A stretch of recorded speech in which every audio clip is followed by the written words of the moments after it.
Hello friends, welcome to my channel cooking and beyond by இந்துஜி.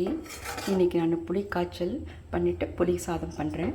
அதுக்கு எப்படின்னா, சாதம் வடித்து வெறையாக வச்சுருங்க. ரொம்ப வேறக்கூடாது, திட்டமாக வடித்து வச்சுருங்க. அதுக்கப்புறமா அதில் ஒரு ஸ்பூன் நல்லெண்ணெய் ஊற்றி அப்படியே உப்பு போட்டு அப்படியே கலந்து வச்சுருங்க. சாதம் ஆறட்டும் நல்லா.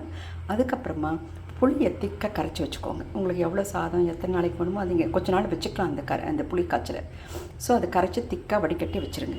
அதுக்கப்புறமா கடாயில் நல்லெண்ணெய் போட்டு கடுகு, உளுத்தம்பருப்பு, வெந்தயம், கடலைப்பருப்பு, வேர்க்கடலை, முந்திரி பருப்பு, கருவேப்பிலை, காஞ்ச மிளகாய் எல்லாத்தையும் போட்டு நல்லா நீங்கள் பொரிஞ்ச பிறகு இந்த புளிக்காய்ச்சல் திக்காக இருக்கு இல்லைங்களா, அதில் விட்டுட்டு அதில் மஞ்சப்பொடி, மிளகாத்தூள், தனியாத்தூள் கொஞ்சம் போட்டுடுங்க.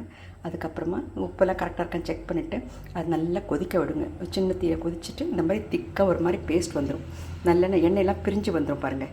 இந்த மாதிரி இருந்தால் தான் ரொம்ப நல்லது. அப்புறம் 4 பாட்டிலில் போட்டு ஃப்ரிட்ஜில் வச்சுக்கலாம்.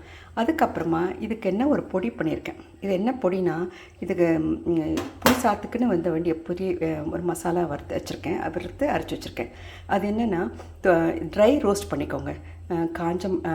காஞ்ச மிளகாய், சிவப்பு மிளகாய், கொஞ்சோண்டு கருவேப்பிலை, கடலைப்பருப்பு, உளுத்தம்பருப்பு, அப்புறமா கொஞ்சோண்டு பெருங்காயம் இதெல்லாம் போட்டு நல்லா வறுத்து இந்த மாதிரி பொடியை ட்ரையாக வச்சுட்டேன். அதுக்கப்புறமா இந்த புளியெலாம் நல்லா காஞ்சி திக்காக வர சொல்லி இந்த பொடியை அதில் போட்டு நல்லா கலந்துருங்க. கலந்துட்டு இந்த சாதம் ஆறு இருக்கு இல்லைங்களா, அந்த மாதிரி போட்டு கலரிட்டு இந்த மாதிரி நீங்கள் ப்ரெசன்டேஷன். இது புளி காய்ச்சல் மேலே போட்டிருக்கேன்.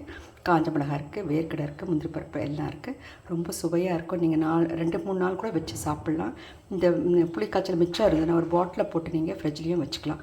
இந்த மாதிரி பொடி பண்ணி வச்சுட்டிங்கன்னா உங்களுக்கு எப்போ வேணால் புளி சாதம் செய்யலாம். தேங்க்யூ.